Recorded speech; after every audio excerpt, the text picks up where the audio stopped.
त दुई आत्माको मिलन भन्थे, तर बिछोडको रातले पोलेपछि मर्नु न बाँच्नुको दोसाँधमा छटपटिनु पर्दो रहेछ।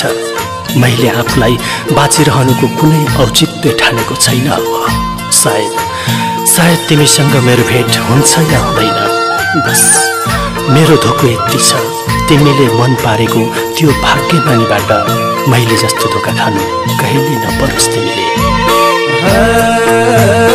धोका दिने निष्ठुरी कस्तो छ, निष्ठुरी कस्तो छ, अब त बाँच्दिन जस्तो छ।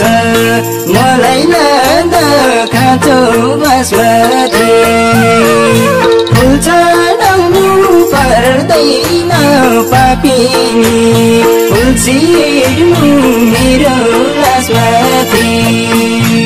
निष्ठुरी कस्तो छ, निष्ठुरी कस्तो छ, अब त बाँच्दिन जस्तो छ। मलाई लाँदा खाँचो बासमती फुल चढाउनु पर्दैन पापिनी, फुल छिर्नु मेरो लासमाथि। फुल चढाउनु पर्दैन पापिनी, फुल छिर्नु मेरो लासमाथि।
सानो गल्ती मबाट भएको छैन, भनेकै थिए नि कुन मन्दिरमा कुन मूर्ति छोएर कसम खाऊ। तर तिमीले मलाई मौकै दिएनौ, मैले कसरी आफूलाई निर्दोष साबित गरौँ। फाँसी चढ्ने मान्छेले पनि आफ्नो अन्तिम इच्छा जाहेर गर्न पाउँछ भन्थे, परन्तु मैले पाइनँ। सदा खुसी हुनु, कहिल्यै आँखामा आँसु नदेखाउनु, तिमीलाई मेरो हार्दिक हार्दिक शुभकामना। ल आखिर मेरै देखायौ खोट, देखायौ खोट, चिरञ्जीवी आयो तिम्रो त। मलाई लाँदा खाँचो बासमती फुल चढाउनु पर्दैन पापिनी, फुल छिर्नु मेरो लासमाथि। देखायौ खोट, देखायौ खोट, चिरञ्जीवी आयो तिम्रो त। मलाई लाँदा खाँचो बासमती फुल चढाउनु पर्दैन पापिनी, फुल छिर्नु मेरो लासमाथि। फुल चढाउनु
आदरणीय श्रोता मित्र, चुडिएको प्रेम यो गीति कथा यहाँलाई कस्तो लाग्यो?